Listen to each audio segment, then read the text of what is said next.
찬송하고 감사하자. 그런데 어떤 복을 주셨냐면 하나님 성부 하나님께서 창세전에 우리를 뭐 해주시고 선택해 주시고 성자 하나님 우리를 뭐 해주셨냐면 죄에서 속량해 주시고 성령 하나님께서 우리가 구원받는 날까지 우리를 하나님의 자녀로 인쳐주셨다라고 말씀합니다. 그래서 이제 우리가 지혜와 계시의 영을 가지고 하나님을 알아야 되고 우리 부르심의 소망이 무엇인지를 알고 우리에게 주신 기업 하나님의 나라가 얼마나 풍성한지를 알아야 된다라고 말하고 그리고 이제 우리에게 주신 그 사명을 가지고 살아가기 위해서 이제 사도 바울이 지난주에 이제 그가 무릎 꿇고 하늘에 계신 하나님께 기도했죠.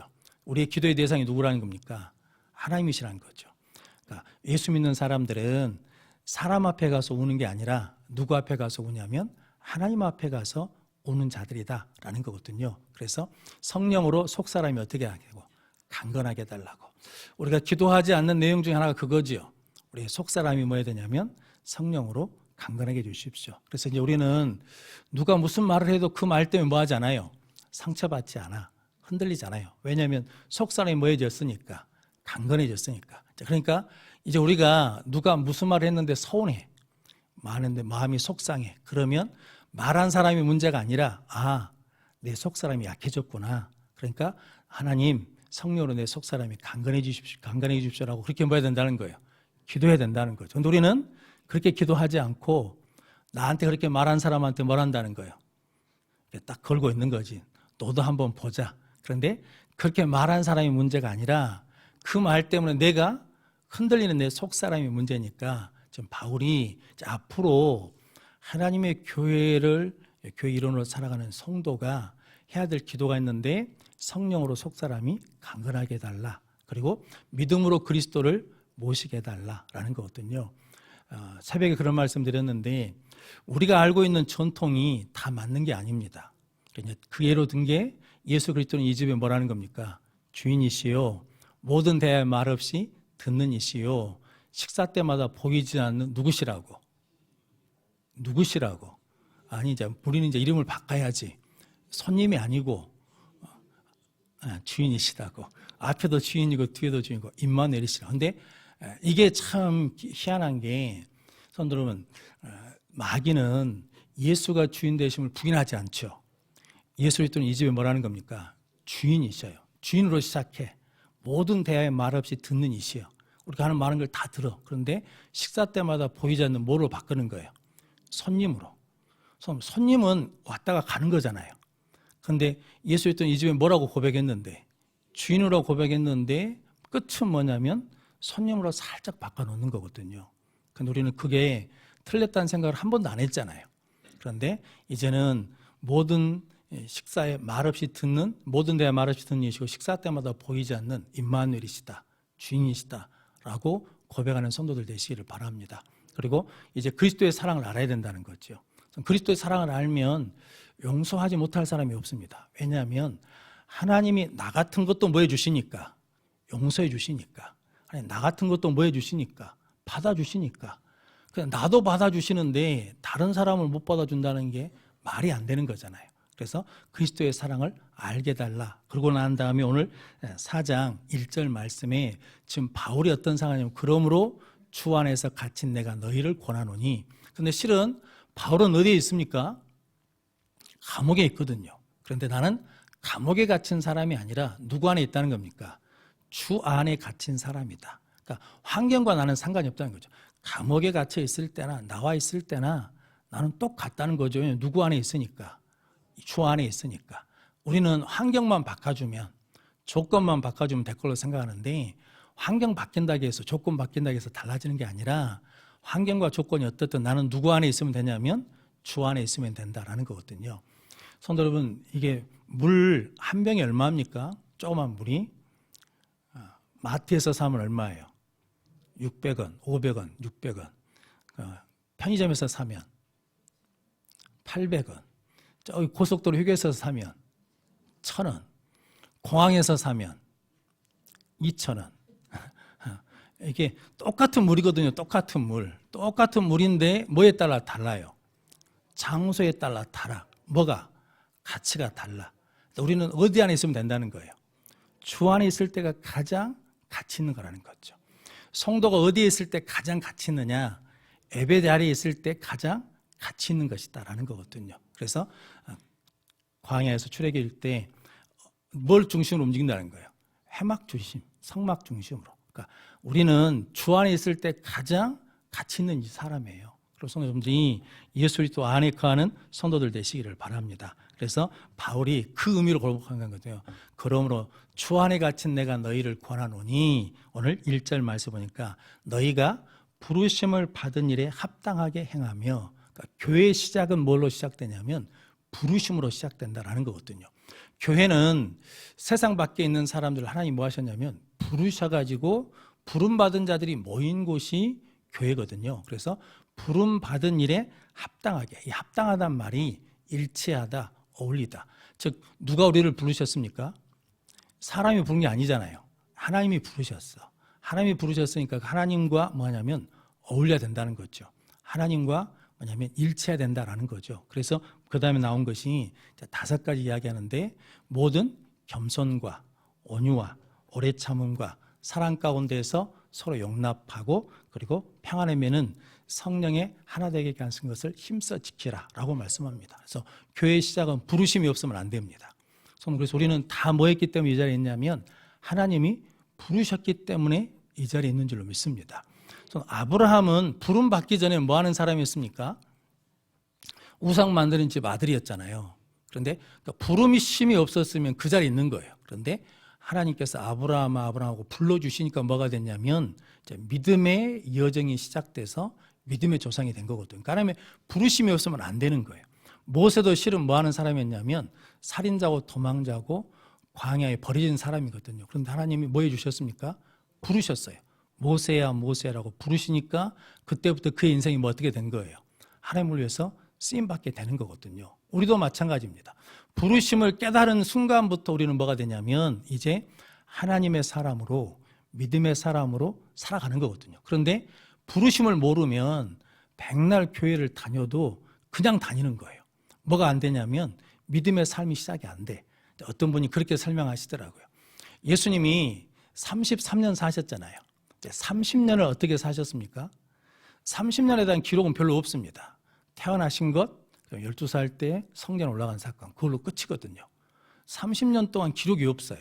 뭐만 기록이 있냐면 이제 공생애를 시작한 30살부터 33살 때까지 기록만 있거든요. 그러니까 30세 이전은 사적인 삶, 사생활이에요.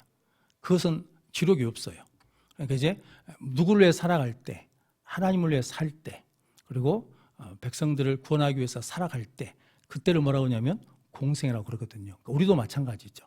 나를 위해 살 때는 공생애가 아니에요. 나를 위해 살 때는 그냥 자기 삶이에요. 그런데 다른 교회를 위해서, 공동체를 위해서 나보다는 교회를 먼저 생각하며 살 때, 그때 우리도 뭐가 시작되는 거예요? 공생애가 시작되는 것이다. 그게 뭐냐면 부르심이라고 한다라는 거거든요. 성도 여러분, 성경에 부르심이 없으면 믿음이 시작 안 됩니다. 다윗도 누가 불러주시니까, 하나님이 부르셔서 기름 부어주시니까 다윗의 삶이 시작되는 거거든요. 그 전에는 그냥 목동이었어요. 그런데 이제 하나님이 불러주시니까 믿음의 삶을 살게 된 것이다. 우리도 마찬가지죠. 불러주시지 않으셨으면 우리는 죄와 사망에 죽을 수밖에 없는 죄인들인데, 저주받을 수밖에 없는데 우리가 하나님 우리를 뭐 해주시니까, 불러주시니까 이제 뭐가 됐냐면 하나님의 자녀가 됐다라는 거거든요. 그래서 이제 우리는 부르심을 받았기 때문에 누구를 위해 살아요? 나를 위해 살지 않아. 이제 누구를 위해 사냐면 예수를 위해 살고 하나님의 영광을 위해 사는 자로 삶이 변화됐다라는 거거든요. 그러니까 이 부르심이 없으면 교회가 시작이 안 된다. 부르심이 없으면 믿음이 시작되지 않는다. 그래서 바울은 너희가 부르심을 받은 일에 합당하게 행하여 라고 말씀합니다. 그래서 이제 우리는 각자 부르심이 같아요, 틀려요? 틀려. 그래서 아브라함의 하나님, 이삭의 하나님, 야곱의 하나님. 아브라함을 부르신 하나님, 아브라함의 부름이 틀리고 이삭의 부르심이 틀리고 야곱의 부르심이 다른 것처럼 우리 각자도 뭐 한다는 겁니까? 부르심이 달라. 그런데 내 부르심의 옷을 입고 있어야 되는데 내 부르심의 옷이 아닌 내 욕심의 옷을 입고 있으면 그것 좀 어색해진다는 거거든요. 그런데 하나님이 이렇게 불러주신 것이 은혜잖아요. 그런데 이제 17절 이하의 말씀에 보면 오늘 새벽에 말씀드린 것처럼 성령이 역사하면 뭐가 방해한다는 겁니까? 마귀도 방해해요. 그러니까 성령은 자유케 하는 영인데 마귀는 뭐냐면 묶으려고 한다는 거거든요. 예수님이 풀어주신 것을 묶으려고 그래서 아나니아 삽비라 사건이 그래서 일어난 것이다 라고 오늘 새벽에 같이 은혜를 나눴거든요. 그런데 17절 이하의 말씀에 보면 이게 부르심의 반대말이 뭐냐면, 부르심의 반대말이 뭐겠습니까? 부르심이 소명이잖아요. 소명. 부르심의 반대가 뭐예요? 부르심의 반대가 뭐냐면 에베소 4장에서는 욕심이에요. 욕심. 유혹의 욕심을 따라 썩어질 것을 위하여 살지 말라라고 말씀하거든요. 그러니까 부르심대로 살면 새 사람이에요. 욕심으로 살면 옛사람이라고 이렇게 성경이 표현하거든요. 그래서 우리는 부르심을 받은 일에 합당하게 행하는 것, 즉 부르심으로 교회는 시작되고 우리 신앙도 시작된다. 부름받은 사람은 어떻게 하냐? 2절 3절 말씀입니다. 같이 읽겠습니다. 모든 겸손과 온유로 하고 오래 참음으로 사랑 가운데서 서로 용납하고 평안에 매는 줄로 성령이 하나 되게 하신 것을 힘써 지키라. 아멘. 첫 번째로 모든 겸손이라 그러거든요. 겸손은 자기를 낮추는 거거든요. 그냥 낮추는 정도가 아니라 그 당시에 예수님 당시와 바울 당시에 로마가 지배할 때는 힘의 원리였거든요. 이게 겸손이란 미덕이 아닙니다. 겸손은 미덕이 아니야. 겸손은 누가 하는 거냐면 종이 하는 거예요. 섬기는 것은 누가 하는 거냐면 종이 하는 일인데 예수님은 내가 뭐하러 왔다는 겁니까? 섬김을 받으러 온 것이 아니라 섬기러 왔다. 무엇으로 왔다는 거예요? 종으로 왔다는 거예요. 고난받는 종으로 왔다. 그러니까 그 당시에는 우리는 이게 쉽게 이야기하는 것 같지만 그 당시에는 이게 엄청난 큰 충격이거든요. 왜냐하면 메시아가 뭘로 왔다는 겁니까? 종으로 왔다. 섬기는 자가 되러 왔다라는 거거든요. 그래서 우리는 예수 믿는 사람들은 섬기는 것에 대해서 부담이 없습니다. 그런데 이게 부르심을 받지 못하면 어떤 원리로 살아가냐면 세상 원리로 사는 거죠. 믿음의 원리가 아니라 세상의 원리. 믿음의 원리는 은혜를 받으면 받을수록 뭐 해져요? 낮아져. 섬겨. 그런데 세상의 원리는 능력이 생기면 생길수록 뭐예요? 다스려. 힘으로 지배해. 그래서 이게 요즘에 가끔 나오는 그 막 부리는 거 있잖아요. 내가 가진 사람이라고, 힘낸 사람이라고 힘자랑하는 경우도 있지 않습니까? 그렇게 사는 거예요. 그런데 부르심 받은 교회는, 성도는 우리가 은혜를 받으면 받을수록 어떻게 한다는 겁니까? 낮아지고 섬긴다라는 거거든요.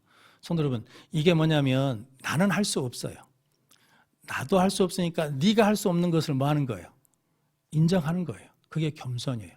나는 하는데 왜 너는 못해? 이러면 이제 교만이라는 거거든요. 성도님들이 첫 번째로 모든 겸손과 온유. 온유는 무엇인지 아시죠? 힘이 있어, 능력이 있어. 그런데 하나님의 통제에 있는 거예요. 하나님의 다스림을 받는 거거든요. 또 다른 말로 하자 그러면 민수기 12장 3절 같이 읽겠습니다. 이 사람 모세는 온유함이 지면의 모든 사람보다 더하더라. 아멘. 이 사람 모세. 이게 성경이 이 사람 모세라고 한 이유는 뭐 때문이냐면 이 사람 모세라는 이름이 또 있을까요? 없을까요? 있을 수 있어요. 그러니까 이 사람이라고 딱 꺼집어서 말하는 거예요. 이 사람 모세는 누구냐면 살인한 사람, 돌로 사람을 쳐서 묻어버린 사람, 그런 사람인데 하나님이 이 사람은 지면의 모든 사람보다 온유함이 뭐하다는 겁니까? 더해요. 왜냐하면 부름받고 난 다음에 이스라엘 백성들이 원망하고 불평할 때 모세는 원망해요? 안 해요? 안 해요. 도리어 뭐예요? 기도해요. 그들을 위해서 기도해. 원망할 수 있잖아요.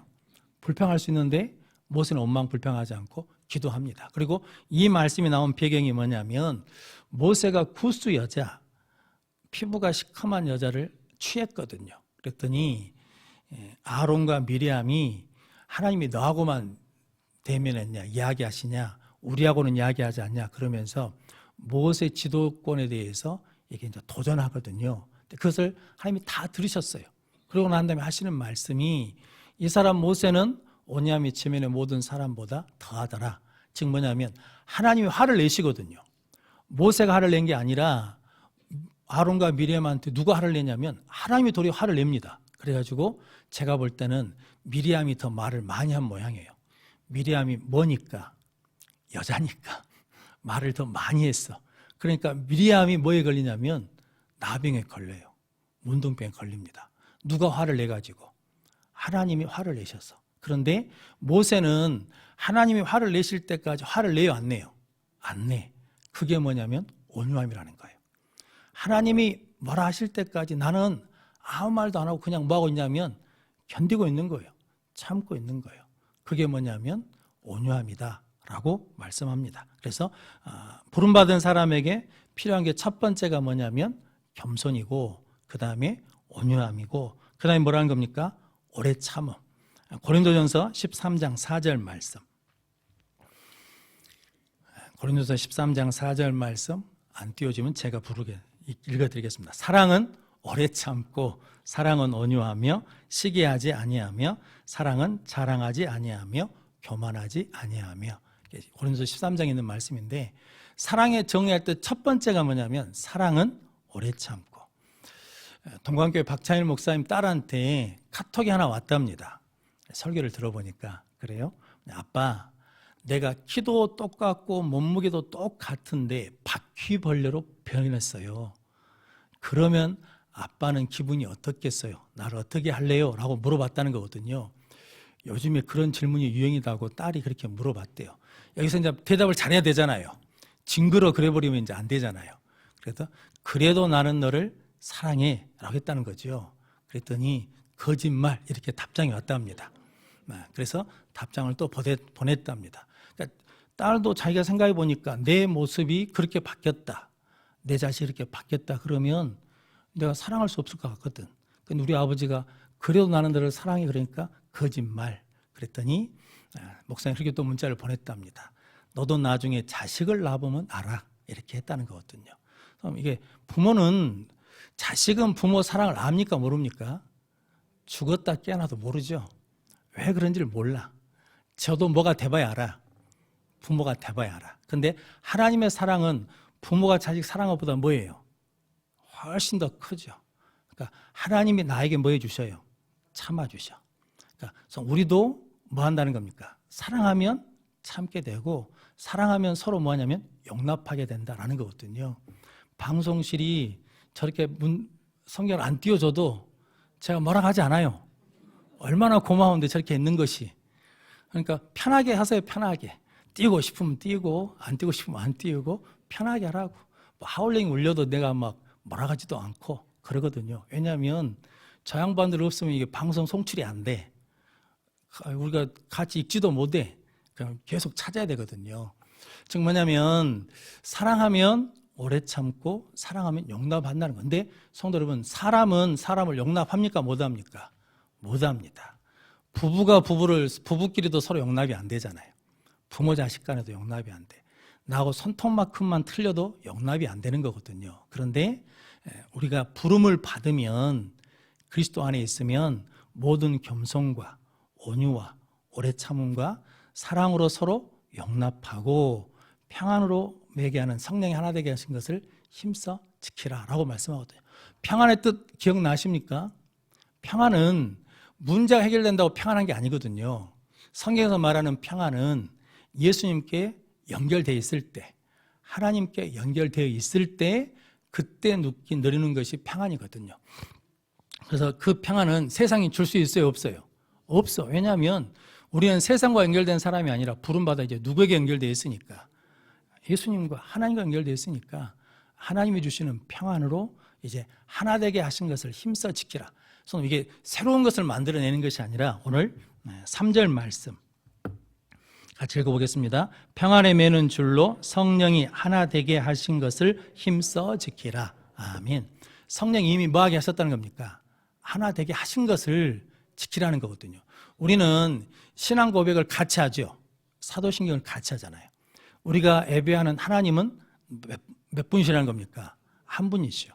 우리가 주로 고백하신 주도 한 분이시죠. 성령도 한 분이시죠. 세례도 하나죠. 믿음도 하나죠. 이거 이미 누가 해놓으셨다는 거예요?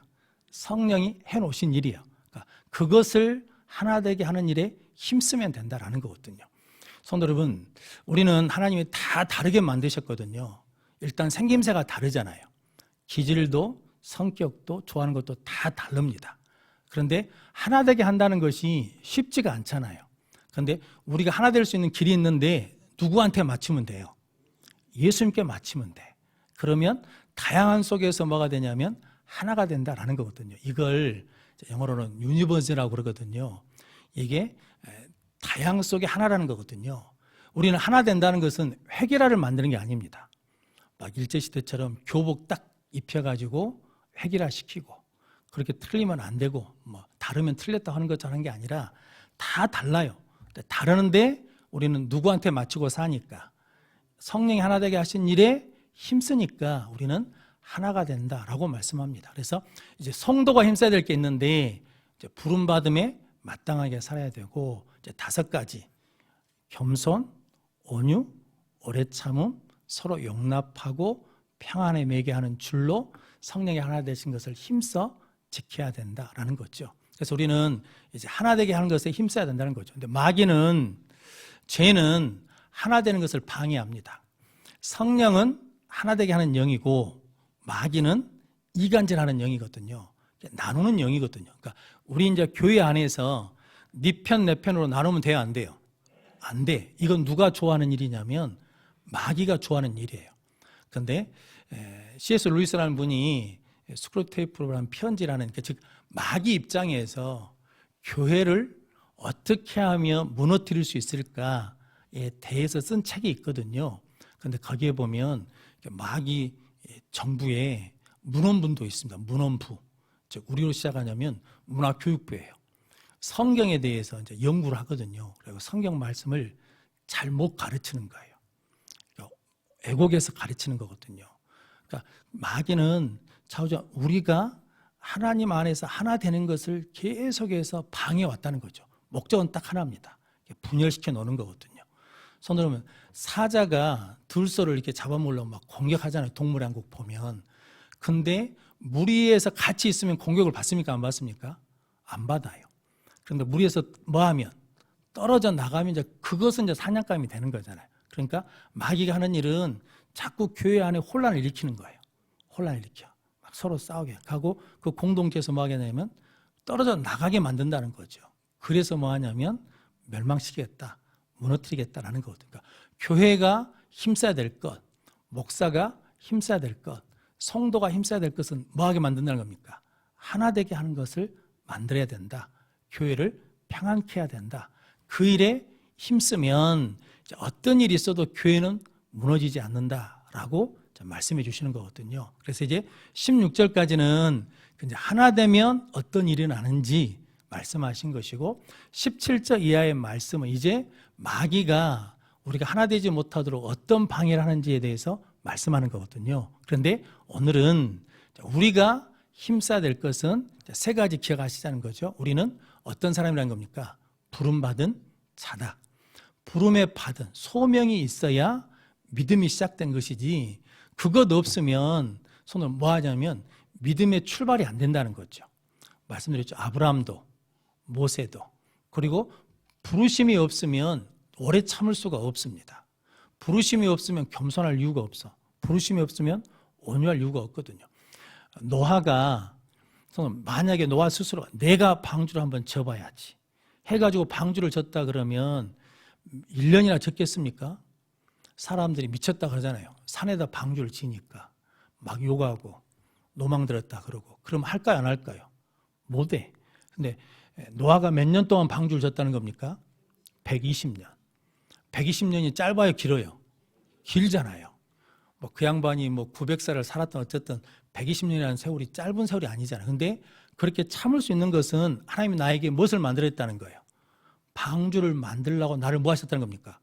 불러주셨어. 그러니까 그 일을 감당할 수 있는 거예요. 성도는 왜 나는 팔자가 사나워가지고 안 믿는 집안에 내가 시집와가지고 이런 고생을 할까? 그렇게 생각하면 하루하루가 뭐겠습니까? 지옥이지. 그런데 하나님이 나를 뭐 하시고 나를 믿고 너는 감당할 수 있으니까 너는 잘할 수 있으니까 나를 그 집에 뭐 했다는 거예요? 불러서 보내셨다는 거거든요. 왜 이렇게 나는 직장이 힘들대 나는 보내셨다냐? 그게 아니라 하나님이 나를 그로 모았다는 거예요. 소명을 가지고 가서 일하도록 거기에 세워주셨다라는 거죠. 그러니까 그 부르심이 있어야 어떤 환경, 어려움이 있어도 우리는 가서 뭐 할 수 있다는 겁니까? 견뎌낼 수 있다. 참아낼 수 있다. 이겨낼 수 있다. 아니 좋은 때 다 그때 나 교사하게 하지. 지금처럼 아동부, 중고등부 안 된 때 나보고 왜 부장시켜가지고 이렇게 힘들게 하냐. 교사들 말도 안 듣고 왜 이렇게 힘들게 하냐. 애들은 없고. 그게 아니라 이때를 내가 감당할 수 있으니까. 내가 그거 붙들고 기도할 수 있으니까. 즉 다른 말로 하자 그러면 다른 사람 하나님 못 믿어. 그런데 나를 하나님 뭐 해주시니까. 믿어주시니까 내가 너를 신뢰한다. 내가 너를 믿는다. 그래서 많은 사람이 있는데 내가 그 중에 너를 뭐 했다는 겁니까? 부르셔서 세워주셨다라는 거거든요. 그 믿음으로 여러분들이 부르심을 받으시고 부르심을 해석하고 부르심을 깨닫는 귀한 성도들 되시길 바랍니다. 그러면 우리가 어떤 자리에 있어도 어떤 상황에 있어도 그 자리가 어떤 자리라는 겁니까? 은혜 받는 자리예요. 복 받는 자리예요. 나중에 보면 우리 7절 안 읽었지만 7절에 보면 각 사람의 분량대로 뭐냐면 그리스도의 선물의 분량대로 은혜를 주셨다는 거거든요. 은혜라는 말이 구약 성경에 어떤 말과 똑같은 말이냐면 축복이라는 말과 똑같습니다. 그러니까 내가 부름받은 그 자리를 은혜로 받으면 그 자리가 어떤 자리가 되는 거예요. 축복의 자리. 근데 아무리 은혜의 자리고 축복의 자리인데도 왜 하필이면 나? 다른 사람 많은데 왜 나보고 여기서 고생하라고? 왜 나보고 힘들게 하라고? 그러면 그 자리에는 은혜 자리가 없는 거죠. 그냥 고생만 하는 거예요. 그런데 성도는 우리가 이 자리가 내가 부름받은 자리다. 소명의 자리다. 라고 하면 그 자리가 복된 자리가 될 줄로 믿습니다. 이제 부름받은 우리들은 이제 무엇으로 살아야 된다고? 첫 번째 겸손으로, 두 번째 온유로, 세 번째 오래 참음으로, 네 번째 사랑으로 서로 용납함으로, 그리고 평안을 하게 하는 줄로 하나 되게 하신 성령의 일을 힘써 지켜라 라고 말씀하거든요. 근데 이 겸손, 온유, 오래 참음, 서로 용납하고 평안하는 것도 실은 뭐가 없으면 안 되는 거예요. 부르심이 없으면 안 되는 거예요. 그러니까 그만큼 이 부르심이란 말이 바울 입장에서는 굉장히 중요하거든요. 그래서 사도행전 20장에 내가 이 사명, 하나님께로부터 사명을 이제 마치려 하면은 내 생명을 뭐 한다는 겁니까? 조금 더 귀한 것으로 여기지 않는. 그러니까 내 생명과 맞바꿀 수 있는 게 뭐라는 겁니까? 소명, 사명이다. 그 의식이 있으니까 바울은 어떤 상황에 있어도 뭐 하지 않아요? 흔들리지 않아. 여전히 성령 충만, 은혜 충만한 삶을 살았거든요. 우리 모든 성도들이 그런 삶을 살아내는 성도들 되시기를 바랍니다. 그래서 우리 각자 부르심대로 이제 성령 안에서 하나 되는 일에 힘쓰면 교회는 다시 교회 기능을 회복할 것이고 교회 능력이 나타날 것이고 하나님의 역사는 이루어질 줄로 믿습니다. 그 일을 이루는 우리 모든 성도들이 되시기를 주님의 이름으로 축원합니다. 기도하겠습니다.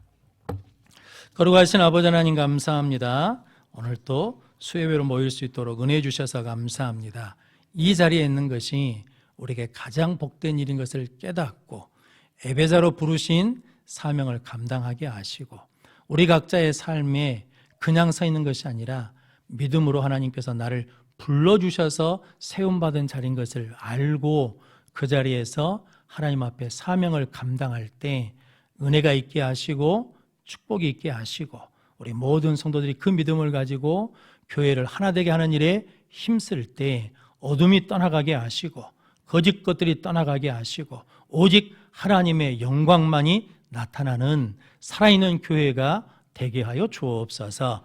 예수님의 이름으로 기도하옵나이다. 아멘.